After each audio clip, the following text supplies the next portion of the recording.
시편 93편의 말씀입니다.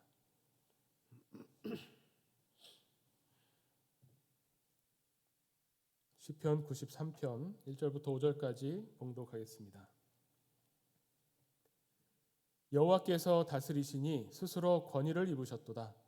여호와께서 능력의 옷을 입으시며 띠를 띠셨으므로 세계도 견고히 서서 흔들리지 아니하는도다. 주의 보좌는 예로부터 견고히 섰으며 주는 영원부터 계셨나이다. 여호와여, 큰 물이 소리를 높였고 큰 물이 그 소리를 높였으니 큰 물이 그 물결을 높이나이다. 높이 계신 여호와의 능력은 많은 물소리와 바다의 큰 파도보다 크니이다. 여호와여, 주의 증거들이 매우 확실하고 거룩함이 주의 집에 합당하니 여호와는 영원 무궁하시리이다. 아멘. 오늘 추수감사절입니다. 하나님께 감사하는, 늘 감사하지만 범사에 감사하라고 말씀하셔서 우리가 늘 감사를 하나님께 돌리지만 또 특별히 절기로 날을 정해서 하나님께 감사를 올리는 날입니다.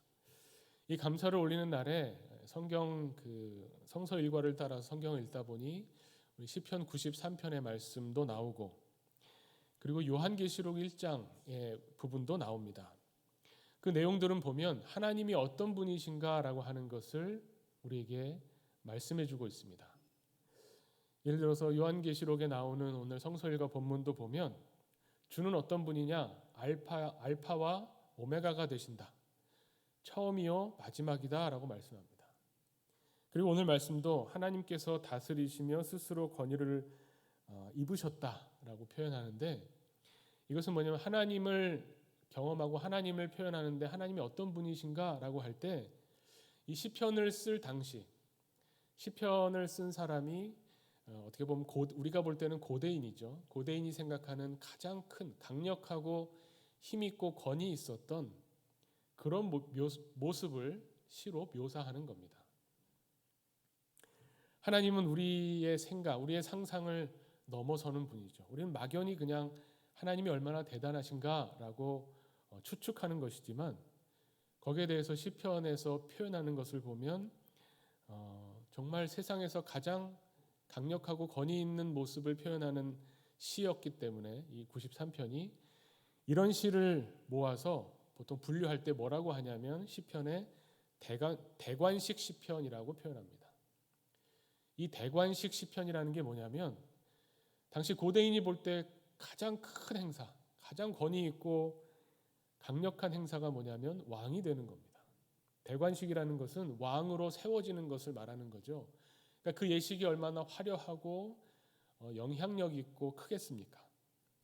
시편에 보면 그래서 24편, 29편, 47편, 또 지금 93편, 그리고 95편부터 99편 이런 시편의 내용들을 놓고 대관식 시편이라고 하는데 여기에 공통적으로 들어가는 표현이 뭐냐면 하나님이 다스리신다라는 표현입니다. 대관식, 하나님의 강력하신 통치, 하나님의 권위 이런 것을 나타내는 것이 바로 이 대관식 시인데 그중에서 오늘 우리가 93편을 읽었습니다. 고대인이 볼 때는 강력한데 지금 우리로 보면은 어떤 모습일까요? 요즘에 대통령은 옛날의 왕 같지는 않죠. 오히려 요즘에 우리 젊은이들에게 더 와닿는 권위 혹은 영향력이라고 한다면 유튜버 되지 않을까요? 100만 유튜버, 굉장한 사람이죠. 엄청난 인플루언서입니다. 인스타에 800만 팔로워 이렇게 이런 식의 그다음에 어떤 컨텐츠를 만들었는데 그 컨텐츠가 1억 뷰를 넘어간다. 이러면 전 세계적으로 옛날에 그 지역을 다스리는 왕보다 더 큰 전 세계적인 영향력을 끼치는 사람으로 볼 수 있겠죠.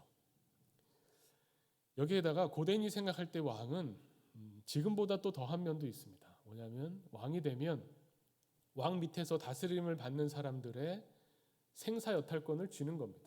죽고 사는 것을 결정할 수 있어요. 어마어마한 힘과 능력을 갖는 겁니다. 그래서 하나님을 표현할 때 상상할 수 있는 가장 큰 것으로 표현했는데 그것을 뛰어넘으려고 어떻게 보면 이 세상에 대해서 묘사합니다. 그래서 하나님이 지으신 이 세계가 견고히 서서 흔들리지 않습니다라고 표현하는 거죠. 하나님이 이 세상을 다스리시고 이 세상을 만드셨고 이 세상의 주권자시다라고 하는 것 우리가 그냥 머리로 생각하면 당연하다고 생각합니다. 그런데 오늘 시편의 기자가 말하는 것처럼 하나님 만드신 이 세계가 견고히 서서 흔들리지 않습니다 라고 우리가 고백할 수 있는가 하는 겁니다. 이 세계가 서서 흔들리지 않는 것 같으세요? 지진이 난다 이런 자연적 물리적인 얘기만 하는 게 아닙니다. 여기서 말하는 세계는 자연 세계에다가 우리 사람들이 사는 세상을 더하는 거죠.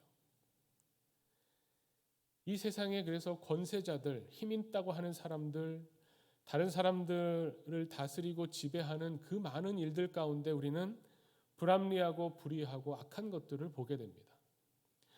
우리가 그런 질문, 그런 탄식 많이 합니다. 하나님이 세상을 다스리시는데, 하나님이 우리의 왕이시라고 하는데 세상이 어떻게 이렇게 악할 수 있는가? 왜 선한 사람들이 이렇게 고통을 당하는가? 저 악한 사람들 혹은 악한 세력들이 어떻게 저렇게 강력한 힘을 발휘하면서 많은 사람들을 괴롭히는가? 이런 생각을 가지고 있고 이런 의문을 품는데 하나님이 만드신 세계는 견고해서 흔들리지 않습니다 라고 고백하기가 조금 뭐하다는 거죠. 시편에서 말하는 하나님이 왕처럼 서 계시고 하나님의 그 권위, 오늘 표현 나오죠. 스스로 권위를 입으셨다고 하는 그 권위, 이 권위를 생각할 때 사실 인간 세상에서의 권위는 뭐냐면 서로 인정해줘야 생겨나는 권위입니다. 왕이라고 백성들이 인정해주고 따라줘야 그 권위가 서죠. 자기 혼자 내가 왕이다 아무리 외쳐도 권위가 서지 않습니다.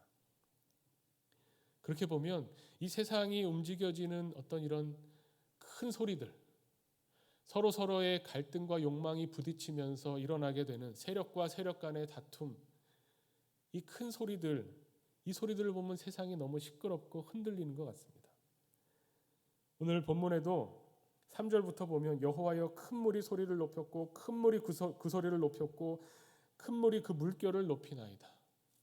이게 무슨 표현입니까? 똑같은 걸 3번이나 쓰네.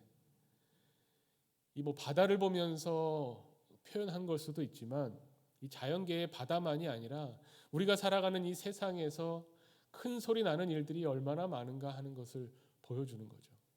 하나님이 다스리신다고 하는데 하나님이 다스리시는 이 세상은 너무나 큰 소리, 큰 환난, 또 큰 고통에 부르짖는 소리가 점점 높아지고 있다는 겁니다.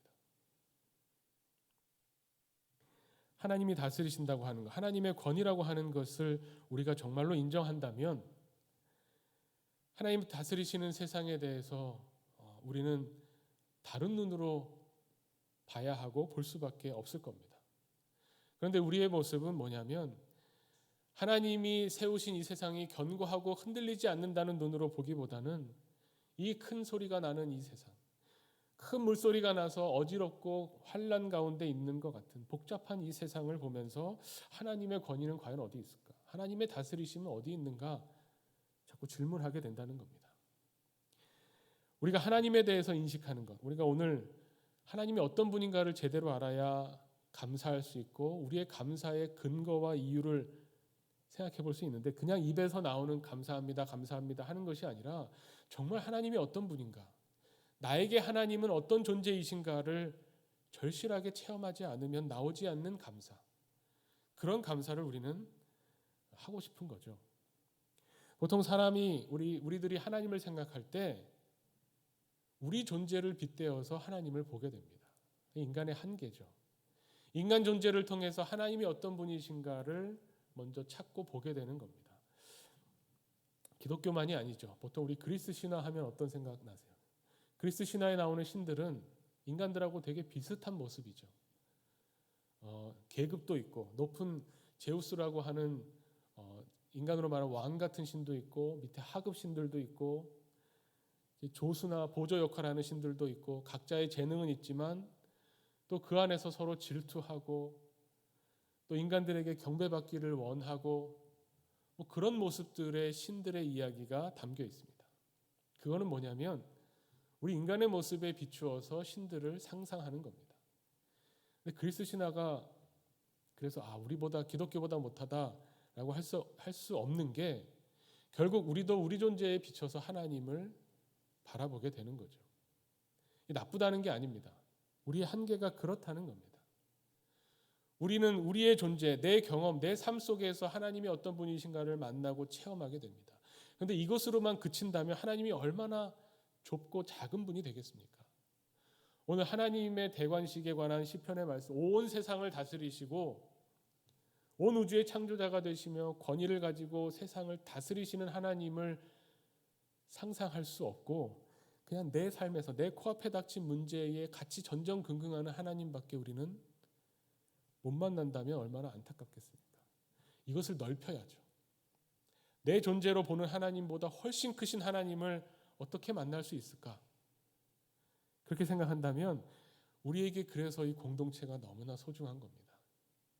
각자가 만나는 하나님이 교회 공동체로 모여서 서로 그 안에서 신앙이란 과연 무엇인가 서로 물으면서 공동체 안에 있는 다른 이들이 경험하는 하나님을 배워가는 거죠.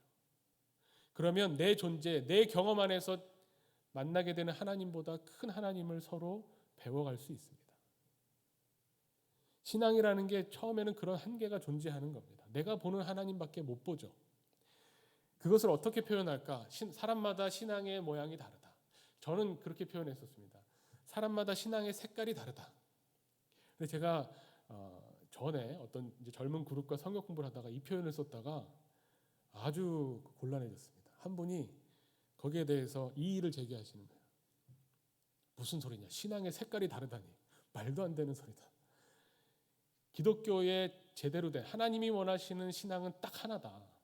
이 순수한 신앙, 이 단 하나의 신앙, 이것을 하나님 우리에게 원하시는 거다라고 저한테 아주 강력히 항의를 했습니다. 저는 뭐 그냥 넘어갔지만, 저 사람, 저분의 하나님은 저런 모습이구나. 저는 한 번도 생각해 본 적이 없었는데 그런 모습의 하나님도 배웠습니다. 어떤 사람에게는 정답이 단 하나인 거죠. 정답은 하나일 수밖에 없다. 신앙은 한 가지 모습일 수밖에 없다라고 생각하는 신앙도 있다는 겁니다. 그것조차도 우리는 수용해야 되겠죠.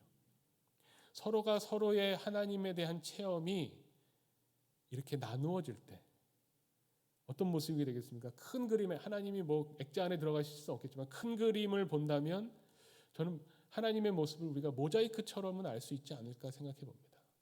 각자가 경험하고 체험한 하나님을 이렇게 모으다 보면 우리 하나교회 공동체의 하나님의 모습이 보일 거고 한국교회 공동체의 하나님의 모습이 보일 겁니다. 제가 이번에 성경 읽기를 하면서 그런 걸 느꼈습니다. 성경 읽기를 해보니 각 그 목장별로 한 사람이 뭐 한 장 혹은 두 장씩 읽어가는데 정말 다양해요. 한번 저야 뭐 편집하면서 들어봤으니까 그렇지만 보시면 여러 가지 뭐 읽는 속도, 말투 이런 것만 다른 게 아니라 성경 버전도 다릅니다. 아이들은 어린이 성경으로 읽었고요. 그 다음에 각자가 좋아하는 성경 버전으로 읽었고 또 읽다 보니까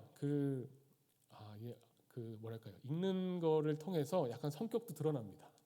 천천히 읽는 분도 있고 또 목소리를 조그맣게 해서 제가 많이 키워야 되는 그런 녹음도 있고 너무 커서 줄여야 되는 그런 음성도 있고요. 여러 모양, 정말 다양한 하나교회 공동체 안에 우리 교우들의 모습이 정말 다양하구나. 그러면서 각자가 자기 나름대로 성경을 읽었는데 그것이 모여서 결국 하나교회 공동체의 성경 읽기가 된 거죠. 그런 모습을 보면서 하나님이 어떤 분이신가라고 하는 건 우리 존재를 통해 하나님을 경험하는데 이것을 키워나가고 배워나갈 수 있다는 겁니다. 그러면서 키워나가고 배워나가면서 우리가 궁극적으로 바라봐야 되는 것은 뭐냐면 다 조합해보자 이런 게 아니라 결국은 하나님의 존재를 통해서 우리 자신을 보게 되는 과정까지 가야 된다는 겁니다. 그래서 우리에게 성경을 주셨죠. 내가 삶 속에서 만나는 하나님만이 아니라 성경을 통해서 하나님이 어떤 분이신가를 우리에게 가르쳐 주시고 오히려 그 하나님을 통해서 지금 나의 존재가 어떤 존재인가, 우리 공동체가 어떤 공동체인가를 볼 수 있는 자리까지 가라는 말씀입니다. 시편이 그래서 하나님을 이렇게 묘사하는 겁니다. 하나님이 다스리신다. 우리는 그 통치 안에 있다는 겁니다. 하나님이 다스리시는 통치 안에 있는 백성으로서 하나님 앞에 선다고 하는 것, 그게 나의 존재라고 하는 것을 알 때 그때 하나님과의 관계가 제대로 맺어지고 그 관계 안에서 하나님께 감사할 수 있게 되는 거죠. 하나님이 다스리신다고 하는 것은 사실 이 시편에 나오는 하나님이 다스리신다, 이것을 생각나는 것이 있으실 겁니다. 신약에 나오는 예수님의 선포의 핵심이 여기에 있죠. 마가복음에도 보면 하나님의 나라, 하나님 나라가 가까이 왔다고 외치실 때 이 하나님의 나라가 바로 하나님의 통치하심입니다. 하나님이 다스리신다, 예수님이 전하신 하나님 나라의 핵심이죠. 근데 우리는 이 다스리심을 생각할 때 당연히 하나님이 다스리시기를 원한다라고 하지만 사실은 그렇지 않은 모습을 많이 보입니다. 왜냐하면 하나님의 다스리심 안에는 우리가 싫어하는 것도 들어가거든요. 보통 하나님 묘사할 때 뭐라고 합니까? 저도 그런 표현 쓰지만 생사화복을 주관하시는 하나님, 이런 표현 씁니다. 우리가 살고 죽는 것, 우리에게 복 주시고 우리에게 또 화를 주시는 것. 근데 우리는 사실 이 화는 잘 생각 안 해요. 복만 생각합니다. 그래서 복 주시는 하나님은 너무 당연한데 화를 주시는 하나님은 좀 이상해요. 그러실 리가 없는데 라고 생각하는 거죠. 욥기에 보면 욥의 아내가 이렇게 이야기를 합니다. 2장 9절에 그의 아내가 그에게 이르되 당신이 그래도 자기의 온전함을 굳게 지키느냐, 하나님을 욕하고 죽으라. 제가 전에도 말씀드렸지만 이게 꼭 나쁘게만 볼 것이 아니고 안타까운 마음에 할 수도 있는데 어쨌든 뉘앙스는 빼고요. 우리가 생각하는 것처럼 하나님을 열심히 섬기고 하나님을 열심히 경배하고 하나님 원하시는 뜻대로 경건하게 이 땅을 살려고 한다면 하나님이 복 주시는 게 당연하다 생각하지만 화를 입었을 때, 어떤 안 좋은 일이 생겼을 때 이게 뭐지? 라고 생각하면서 내 온전함을 지키지 못하게 되는 지경에 가는데, 여기에서 욥이 뭐라고 하냐면 2장 10절에 그대의 말이 한 어리석은 여자의 말 같도다. 우리가 하나님께 복을 받았은즉 화도 받지 아니하겠느냐. 이 뒤에 나오는 욥의 이야기를 보면 이게 진심인지 아닌지는 모르지만 배웠다면 제대로 배운 겁니다. 생사화복을 주관하시는 하나님, 하나님이 다스려 주시옵소서라고 우리가 고백한다면 우리에게 화가 임하는 것도 하나님께 받는 거라고 받아들일 수 있어야 됩니다. 그게 통치를 받는 거죠. 내가 좋아하는 거 시킬 때는 열심히 하다가 내가 싫어하는 거 시키면 안 하려고 하는, 우리 보통 그렇잖아요. 내가 좋아하는 일은 열심히 하지만 하기 싫은 일은 어떻게든 안 하려고 뺍니다. 이것이 과연 하나님의 통치 안에 있다고 할 수 있는 것인가? 제가 이 하나님의 통치하심에 대해서 생각하면서 이런 이야기를 하나 들려드리겠습니다. 옛날에 한 수도사가 있었는데 이 수도사가 자기 수도원 앞에 자기 자리에다가 올리브 나무 하나를 심었습니다. 이 올리브 나무가 잘 자라기를 너무나 바랬겠죠. 그래서 하나님께 열심히 기도했습니다. 하나님, 이 연약한 나무가 이제 뿌리를 내려야 되는데 좀 비를 내려주십시오. 물이 필요합니다. 단비를 내려주십시오. 기도했더니 하늘에서 비가 내려서 단비가 촉촉히 적셔졌습니다. 또 수도사가 또 기도했습니다. 하나님, 이제 이 나무가 무럭무럭 자라려면 햇빛이 필요합니다. 햇빛을 좀 내려주십시오. 그랬더니 날이 흐리고 구름이 껴있었는데 갑자기 구름이 확 걷히면서 이 올리브 나무에 햇빛이 쫙 내리쬐는 거예요. 또 이제 이 수도사가 다음 기도를 합니다. 하나님, 이제 이 아이가 물도 먹고 햇빛도 받았으니 이제 튼튼해지기 위해서, 단단해지기 위해서 이 나무에 서리를 내려주십시오. 그랬더니 다음날 아침에 서리가 하얗게 내린 겁니다. 어떻게 됐을까요? 그 나무가 죽어버렸습니다. 이 수도사가 너무 안타깝고 황당해서 옆에 친구한테 가서 이런 이야기를 한 거예요. 내가 기도했는데 서리가 내리게 해달라고 기도했는데 서리가 내렸더니 정말 나무가 죽어버렸다고. 그랬더니 이 동료 친구 수도사가 그렇게 이야기합니다. 나도 나무를 키우는데 그 나무를 만드신 하나님께 맡겨야 됩니다. 이렇게 이야기하는 거예요. 왜냐하면 하나님은 나보다 나무에게 필요한 것과 그 때를 정확히 아시는 분입니다. 그래서 이 수도사는 이렇게 기도한다는 거예요. 자기 이야기를 해주는 겁니다. 주여, 이 나무가 필요로 하는 것을 주시옵소서. 그것이 강풍이든 햇빛이든 바람이든 비나 설이든 주님께서 때를 따라 주시옵소서. 하나님 이것을 만드셨고 하나님이 이것을 잘 아십니다. 이렇게 기도할 뿐이라는 거죠. 하나님이 우리를 다스리신다, 하나님이 통치하신다라고 하는 것은 이런 의미를 담고 있는 겁니다. 사실 굉장히 우리에게 두려운 말씀입니다.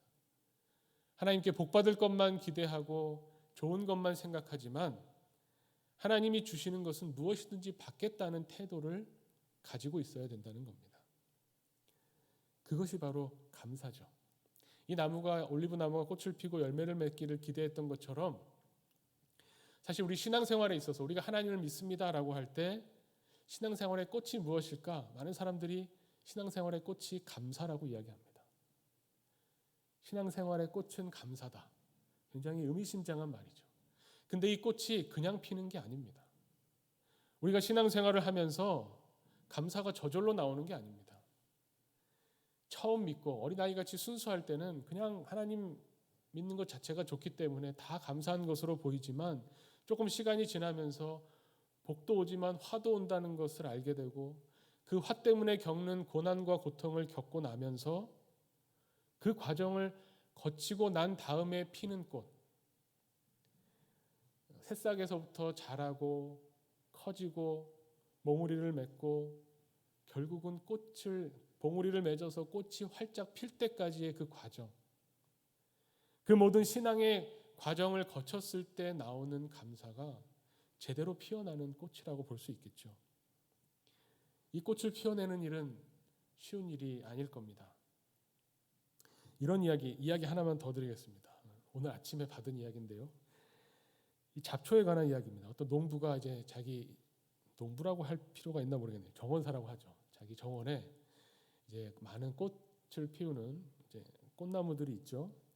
근데 그 주변에 잡초들이 있으니까 열심히 잡초를 뽑고 있었습니다. 근데 얼마나 힘들어요.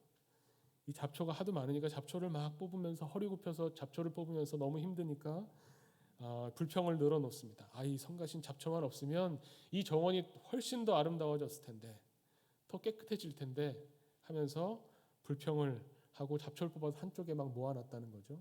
그랬더니 뽑혔던 잡초가 이런 이야기를 합니다. 이 정원사에게 말합니다. 당신은 나를 성가신 존재라고 하죠. 하지만 내 말 좀 들어보세요. 당신은 모르고 있는 게 있습니다. 비가 올 때 흙이 떠내려가는 것을 막는 게 우리 잡초입니다. 건조한 시기에는 바람에 모래가 날리는 것을 막고 있고, 그리고 만약에 우리가 없었다면, 잡초가 없었다면 꽃을 가꾸려고 해도 비가 올 때 꽃이 다 떠내려가게 됐을 텐데, 우리가 있었기 때문에 어떻게 보면 이 정원에 아름다운 꽃이 피게 되는 그 일에 우리도 보잘것없지만 우리도 한 몫을 담당하고 있습니다 라고 이야기를 했다는 겁니다. 꽃이 피기 위해서는 꽃이 겪는 괴로움도 있지만 꽃 주변에 쓸모없어 보이지만 필요한 것들이 많이 있다는 것을 생각하게 됩니다. 감사라고 하는 것은 그런 것이죠. 감사라고 하는 것은 그냥 단순히 좋은 것을 주셨기 때문에 1년 동안 우리에게 많은 것을 주셨기 때문에 그걸 생각해 보니까 참 감사하다. 이 감사도 물론 중요하지만 거기서 더 들어가서 우리에게 주신 이 모든 것, 오히려 하나님이 우리를 통치하고 계시면서 우리에게 가장 필요한 것들, 그것이 비록 우리에게 아픈 설이라고 할지라도 우리에게 필요한 것들을 주시는 하나님, 그 하나님이 통치하심이 있기 때문에 감사하다. 거기까지 가야 됩니다. 우리의 감사는, 그리스도인의 고백적인 감사는 그래서 그렇게 쉽게 값싸게 나오는 감사가 아닙니다. 제가 아까 욥기를 인용했는데 욥이 2장에서 그러고 나서 친구들이 와서 욥을 위로합니다. 아무 말도 못하고 3일 밤낮을 같이 앉아 있다가 처음에 욥이 입으로 뱉은 말이 뭔지 압니까? 감사가 아닙니다. 그 어려움과 불행을 겪고 피상적으로 그래도 내가 하나님께 감사하지, 이런 게 아니라 탄식이 먼저 나옵니다. 내가 하나님께 복을 받았으니 화를 받는 것도 마땅하지만, 그걸 모르는 건 아니지만 그 화가 내게 미쳤을 때 내가 너무 괴롭다. 그 탄식이 먼저 터져 나옵니다. 그리고 나서 길고 긴 과정을 거치고 나서 그제야 내가 하나님이 어떤 분이신지를 깨닫습니다라는 고백이 나오죠. 하나님이 어떤 분이신지를 알아야 제대로 된 감사를 할 수 있는 겁니다. 그냥 무조건 힘든 일 생겨도 그래도 감사해야 돼, 그래야 빨리 지나가, 이런 내용이 아니죠. 예수님이 십자가에 달리실 때 십자가 위에서 하나님께 감사하다고 하셨나요? 그러면 우리는 아마 예수님을 우리와 같은 인간이라고 못 믿었을 겁니다. 십자가 위에서 몸을 찢으시면서 예수님이 하나님께 부르짖었던 게 뭡니까? 엘리 엘리 라마 사박다니. 나를 버리십니까? 하나님 나를 버리십니까? 탄식과 탄원이 먼저 나옵니다. 그렇지만 하나님께서 십자가에 죽으신 예수 그리스도를 다시 살리시는 부활의 승리를 주셨을 때에 그때 우리는 예수 그리스도를 바라보면서 하나님께 감사할 수 있는 겁니다. 우리의 감사는 여기에 있습니다. 우리 존재를 통해서 하나님을 바라보고 우리 눈으로 세상을 바라보면 이 세상은 흔들리는 세상이지만 하나님의 눈으로 세상을 바라보고 하나님의 눈으로 우리 자신을 보면 하나님의 통치 아래 있는 견고해서 결코 흔들리지 않는 하나님의 사람들, 하나님의 세상이라는 것을 보게 됩니다.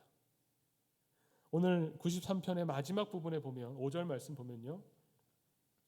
여호와여 주의 증거들이 매우 확실하고 거룩합니다. 이게 시편 기자의 오늘 마지막 고백이에요. 이 증거가 어디 있습니까? 하나님이 세계를 다스리시고 하나님이 다스리시는 이 세계는 견고해서 흔들리지 않고 아무리 세상에 큰 물소리가 있고 이 세상을 다스린다고 하는 악한 세력이 있고 뭐 권력자들이 있어도 결국 하나님은 그보다 크십니다라고 고백했던 그 고백에 증거가 있다는 겁니다. 여호와여 주의 증거는 매우 확실하고 거룩합니다. 그 증거가 뭡니까? 우리가 바로 그 증거입니다. 하나님의 증거, 하나님이 어떤 분이신가 우리 눈에 절대로 보이지 않습니다.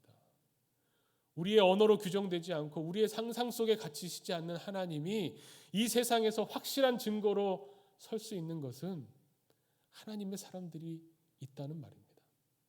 그래서 우리가 증언자죠. 우리가 증인이잖아요. 우리가 바로 복음의 증인입니다. 우리보다 확실한 증거는 세상에 없습니다. 하나님의 다스리심을 내가 받고 있다. 하나님이 주시는 모든 것을 내가 받음으로 그것이 나에게 좋은 것이든 나쁜 것이든 화든 복이든 내가 하나님께 감사함으로 받고 이 모든 것을 하나님과 동행하며 하나님의 다스리심 안에 있기 때문에 나는 행복하다. 세상을 향해서 고백하는 사람들이 오늘 하나님의 다스리심의 증거들입니다. 저는 우리 하나교회 공동체가 또 우리 교우들이 세상에 이런 확실한 증거가 되기를 간절히 원합니다. 하나님이 우리를 세상에 보내신 것은 하나님의 주권, 하나님의 통치하심, 하나님이 어떤 분이신가를 세상에 증거하기 위해 보내셨다고 믿습니다. 결국 우리에게 있는 확실한 증거, 우리가 증거이면서 우리가 그 증거가 될 수 있는 것은 우리의 믿음이죠. 하나님을 믿는 믿음, 하나님이 우리 통치자시고 하나님이 우리의 왕이시다는 것을 우리가 바라보고 고백하며 믿는 우리의 믿음을 통해서 세상에 하나님의 나라가 증거되는 하나님의 역사하심이 있을 줄로 믿습니다. 이 일을 위해서 함께 나아가기 원합니다. 같이 기도하겠습니다. 하나님 아버지 감사합니다. 오늘 감사절을 맞아서 하나님의 통치하심과 하나님의 다스리심을 바라보며 하나님께 감사를 올립니다. 하나님, 우리를 다스려 주시는 하나님이심을 우리가 정확히 알기를 원합니다. 하나님의 통치를 우리의 삶 속에서 경험하기를 원합니다. 그리고 그 하나님을 통해서 우리가 어떤 존재인지를 깨닫고 하나님이 원하시는 하나님의 사람으로 이 세상 앞에 서기를 원합니다. 하나님, 우리 심령 가운데 성령으로 임재하시고 우리의 걸음걸음을, 우리의 순간순간 하나님께서 우리를 붙잡아 주시며 우리를 인도하여 주시옵소서. 우리가 이제 사는 것은 우리의 마음, 우리의 중심으로 사는 것이 아니라 하나님을 바라보며 하나님이 우리의 주님 되신다는 것을 고백하며 살아가는 주님의 제자로 서기를 원하오니 하나님 우리를 다스려 주시옵소서. 예수 그리스도의 이름으로 기도하옵나이다. 아멘.